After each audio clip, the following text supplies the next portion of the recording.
Ayan, good morning sa inyo lahat mga idol. Day 4 na po namin dito sa Cebu City. Hindi na ako nakapag-vlog kagabi. Nakauwi kami dito sa Cebu City galing sa Bantayan ng mga 10 o'clock ng gabi.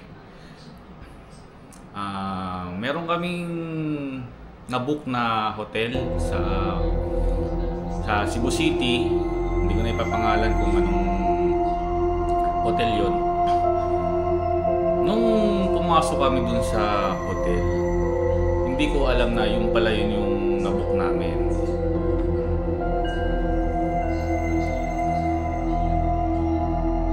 Pagpasok pa lang namin dun, sobrang creepy na. Scary yung hotel na yun. Sobrang luma na siya at hindi mo maintindihan yung feeling. So, nangyari, pumunta kami sa reception, ay pag-usap kami doon at yun nga, nag-online booking kami sa kanila. Okay na lahat. So, binigyan na kami ng card para sa access ng room. Ang nangyari, nung papunta na kami doon, second floor po kasi yung room. Papunta na kami doon sa room na yun. Medyo, yun nga, hindi maganda kaagad yung feeling namin. Yan it. So, tinuloy pa rin namin yung lakad. Tapos, grabe. Tumataas yung balahibo ko nung naglalakad pa lang kami. Parang hallway na akala mo nasa palabas ka na nanonood ng mga horror scene. Ganun. Ngayon, patay Malaysia lang kami ni Anet. So, lakad kami. Kasi yung room namin, nasa dulong-dulo. Pagpasok namin dun sa room namin, hinahanap namin yung switch na ilaw. Hindi namin kagad nakita. At nung sinilip namin yung kwarto, madilim. Siyempre, walang ilaw eh. Sobrang grabe. Tumaas kagad balahibo namin. Akala ko ako lang. Yung pala kahit si Anet din pala. Ganun rin yung feeling. Hindi namin alam kung anong gagawin namin. So, nung nabuksan na ni Anet yung ilaw, chinek ko kagad yung place. Hindi ko na binidyohan mga idol. Kasi, alam mo agad yung feeling na may something dun sa loob ng room na hindi ka komportable. Parang ganun. So, malaki kasi siya. Malaki yung room na feeling mo may kasama ka na hindi namin nakikita. Chinek ko yung CR. Sobrang luma ng mga idol. Parang may mga kalawang na walang bidet, walang yung shower nila parang sira na ata, hindi ko alam. Parang hindi ko na kasi na-check eh. Na sobrang kaban namin, takot. So parang titigan ko lang yung CR. Parang hindi kami komportable doon. Pinatingin ko kay Anet eh. Hindi ko alam kung na-videohan ko or what kasi wala. Nablangko kami doon sa kwarto. Parang naunahan kami ng takot. Kasi diba pag nagpunta ka ng ng isang hotel, pag nakita mo maliwalas, parang ang sarap sa feeling, diba? Dun sa may kwarto kasi na yun, pagpasok mo pa lang, sobrang creepy na. Sobrang luma ng hotel at madilim. Dim lang po kasi wala talagang totally yung maliwanag ng maliwanag. Ginawa namin, tinawagan namin yung desk, yung reception. Ngayon, papa-change room kami kung may available. Kasi hindi talaga namin gusto dun sa room na yun.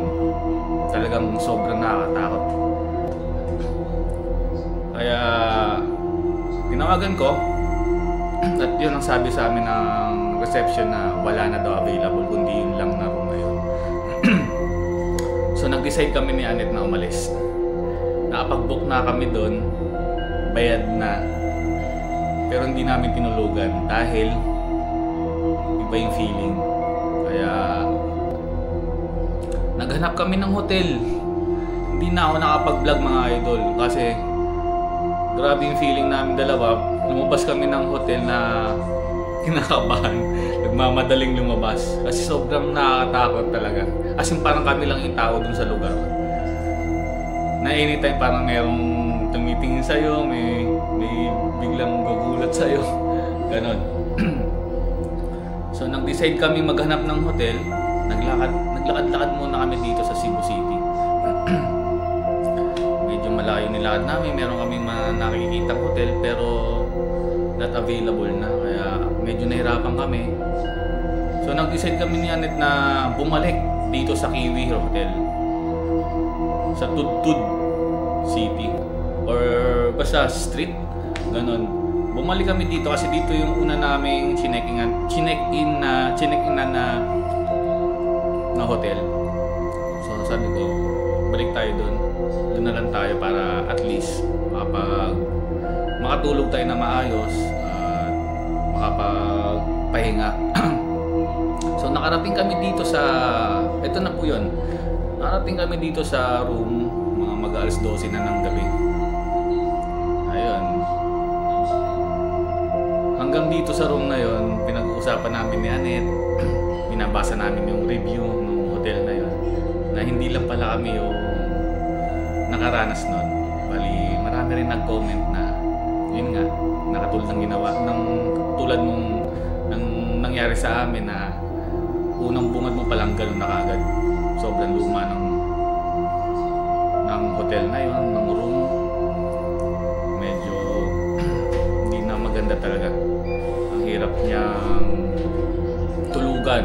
Para sa amin na, ewan ko lang sa iba kasi siyempre iba-iba naman tayo ng pananaw.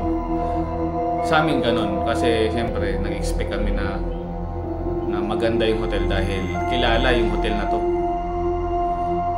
Ayun. Hanggang dito, nahirapan din ako na matulog kasi iniisip ko yung kagabi. Grabe yung experience. Yun lang. Ito, papakita ko sa inyo. Yung footage doon na hindi ko na tinapos dahil sa kaba. Ito, panoorin nyo.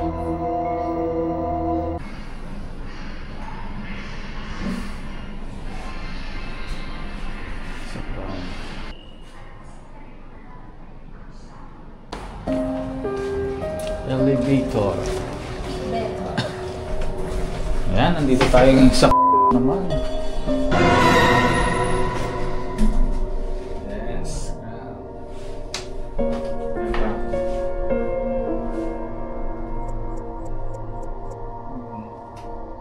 Parang same lang na yung sa amin.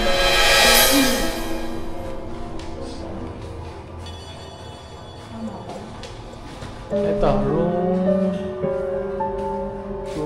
1 to 2 sa baba. Ayun o, sa baba. 1 to 244 sa baba. Dito. Oo.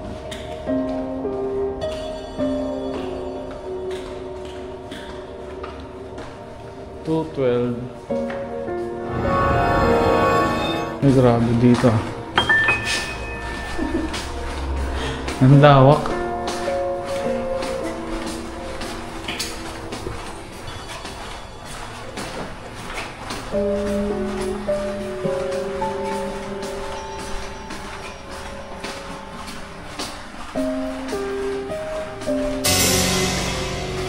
$206. Sa dulong-dulo tayo.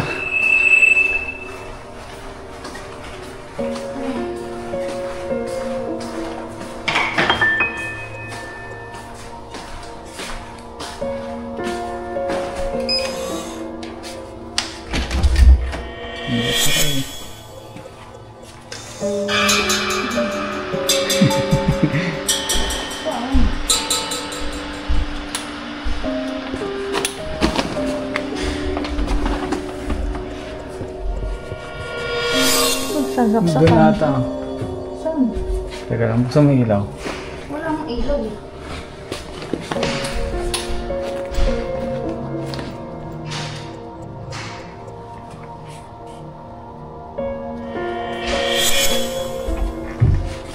Nga, ito. Yan. Tanggalin mo. Insert. Yan. Hmm? Ilagay mo dyan. Insert key power. Tama ba? Insert key. Yan. For power. Ayan. Insert key for power. Ang laki. Wow. Laki naman itong kwarto natin.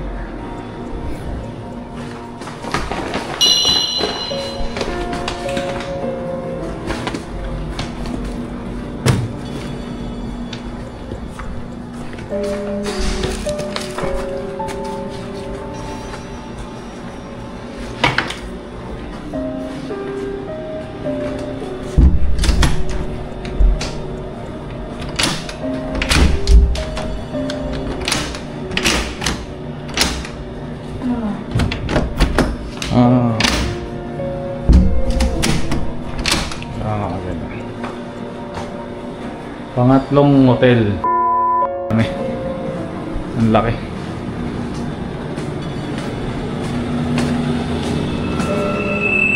Ito yung sa ano.